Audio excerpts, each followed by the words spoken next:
രാവിലെ ബ്രേക്ക്ഫാസ്റ്റിന് പുട്ടുണ്ടാക്കിയപ്പോഴേ ഇത്രയും പൊടി ബാക്കി വന്നിട്ടുണ്ട് കേട്ടോ. ഇനിയിപ്പോ വീണ്ടും പുട്ടുണ്ടാക്കിയാൽ ആർക്കും ചിലവാകില്ല. അപ്പൊ അതുകൊണ്ട് ഞാൻ വൈകിട്ടത്തേക്ക് ചായക്കടി ഉണ്ടാക്കാന്ന് വിചാരിച്ചു. അപ്പൊ നമുക്കിതിലേക്ക് കുറച്ച് കാര്യങ്ങളൊക്കെ ചേർത്തിട്ട് നമുക്കൊരു പലഹാരം ഉണ്ടാക്കാം. ഇനി നമുക്ക് ഈ പൊടിയിലേക്ക് കുറച്ച് നല്ല ജീരകം ചേർക്കാം. ഇതിന്റെ കൂടെ തന്നെ അരമുറി നാളികേരം കൂടെ തിരുമ്മേത് ചേർക്കാം. ഇനി കുറച്ച് ഏലക്കപ്പൊടി കൂടെ ചേർത്തിട്ട് കൈകൊണ്ട് നല്ലതുപോലെ ഒന്ന് കുഴച്ചെടുക്കാം. വെള്ളത്തിന്റെ പോരായ്മ വന്നു. വെള്ളത്തിന്റെ പോരായ്മ കുറക്കുന്നതിനായിട്ട് മധുരത്തിനായിട്ടുള്ള ഉരുക്കിയെടുത്ത ശർക്കര പാനി ചേർക്കാം.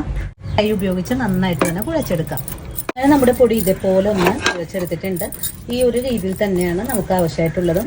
ഒരുപോലെ കുറച്ച് മാവ് എടുത്തിട്ട് ഇതുപോലെ ഒന്ന് ഷേപ്പ് ആക്കിയതിനു ശേഷം ഈ ഒരു രീതിയിലാണ് നമുക്ക് ആവശ്യമായിട്ടുള്ളത്. ഇനിയിപ്പോൾ നമ്മുടെ പലഹാരം വേവിച്ചെടുക്കാനായിട്ട് ഞാനൊരു ആവിപ്പാത്രം അടുപ്പിലേക്ക് വെച്ച് കൊടുത്തിട്ടുണ്ട്. ഇപ്പോൾ നന്നായിട്ട് ആവി വന്നു തുടങ്ങിയിട്ടുണ്ട്. ഇനി നമ്മൾ പലഹാരം ഈ ഒരു രീതിയിൽ തന്നെ ഒന്ന് പ്രസ് ചെയ്ത് വെച്ചു കൊടുക്കാം. അങ്ങനെ നമ്മൾ ഓരോ കുഴികളിലേക്കും പലഹാരം വെച്ചു കൊടുത്തിട്ടുണ്ട്.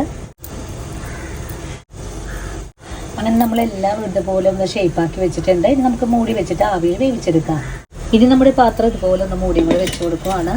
ഇനിയിപ്പോൾ ആവിയിൽ നന്നായിട്ടൊന്ന് വെന്ത് വരട്ടെ. ഒരു 10 മിനിറ്റ് നേരം ഫുൾ ഫ്ലെയിമിലും അതിനുശേഷം ഒരു 10 മിനിറ്റ് നേരം ചെറിയ തീയിലും വെച്ചിട്ടാണ് പലഹാരം വേവിച്ചെടുക്കേണ്ടതും. അങ്ങനെ ഒരു 10-15 മിനിറ്റ് കൊണ്ട് തന്നെ നമ്മുടെ ആവിയിൽ വേവിച്ചെടുത്ത പലഹാരം ഇവിടെ റെഡി ആയിട്ടുണ്ട്. അപ്പോൾ നമ്മുടെ അമ്മമാരൊക്കെ നമുക്ക് ഉണ്ടാക്കി തന്നിരുന്ന കൈപ്പിടി ഇവിടെ റെഡി ആയിട്ടുണ്ട് കേട്ടോ. അപ്പോൾ എല്ലാവരും ഈ ഒരു രീതിയിലൊന്ന് തയ്യാറാക്കി നോക്കണം. തയ്യാറാക്കി നോക്കുമ്പോൾ ഈ ഒരു ടേസ്റ്റ് നിങ്ങൾക്ക് ഇഷ്ടപ്പെടുവാണെങ്കിൽ നമ്മുടെ ചാനൽ ഫോളോ ചെയ്യുന്ന കാര്യം മറക്കരുത് കേട്ടോ. ഇനി നമുക്ക് ഈ പലഹാരം മറ്റൊരു പ്ലേറ്റിലേക്കൊന്ന് മാറ്റാം. അപ്പോൾ നമ്മുടെ പലഹാരം ഒരു പ്ലേറ്റിലേക്ക് മാറ്റാം. ഈ ഒരു രീതിയിൽ തയ്യാറാക്കി നോക്കണം. തയ്യാറാക്കി നോക്കുമ്പോൾ ഈ ഒരു സ്വാദ് ഇഷ്ടപ്പെടുവാണെങ്കിൽ നമ്മുടെ ചാനൽ ഫോളോ ചെയ്യുന്ന കാര്യം മറക്കല്ലേ. അതുപോലെ വീഡിയോയെക്കുറിച്ചുള്ള അഭിപ്രായങ്ങൾ നമ്മുടെ സൈറ്റ് അറിയിക്കാനും മറക്കരുത്. അപ്പോൾ ഇനിയും നല്ലൊരു വീഡിയോ ആയിട്ട് നാളെ കാണാം. അതുവരെ ഒത്തിരി സ്നേഹത്തോടെ വീണ്ടും കാണാം.